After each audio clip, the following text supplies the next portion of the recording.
Hi, this is Dr. Usha Nandini, psychiatrist from Tanjavur. Stoicism philosophy நம்ம கிட்டத்தட்ட 250 philosophiesக்கு மேலே போயிட்டோம். இன்னைக்கு 251st எபிசோட்.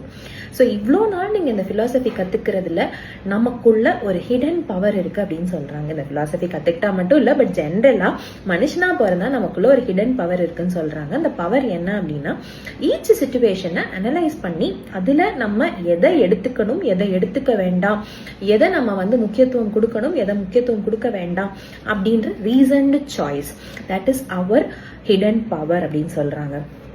ஒரு சைக்காலஜிஸ்ட் விக்டர் பிராங்கிள் அப்படின்றவர் நாசி கான்சென்ட்ரேஷன் கேம்ப்ஸ்ல ரொம்ப 3-4 வருஷமா ரொம்ப அவரை கொடுமைப்படுத்திருக்காங்க. அவங்களோட குடும்பத்துல இருக்க எல்லாரையும் கொண்டிருக்காங்க. அவங்களோட ரிசர்ச் எல்லாத்தையுமே அழிச்சிருக்காங்க. அப்படி வாழ்க்கையில எதுவுமே இனிமே இல்லை அப்படின்ற ஒரு பொசிஷன்ல இருந்தப்ப கூட அவரு இப்போ நம்ம என்ன பண்ணலாம், இப்போ நம்மளோட சைக்காலஜிக்கல் தியரிஸை எப்படி டெஸ்ட் பண்ணி மாற்றலாம் அப்படின்ற ஒரு பாயிண்ட் ஆஃப் வியூவில் அவர் வாழ்க்கையை நடத்தியிருக்காரு.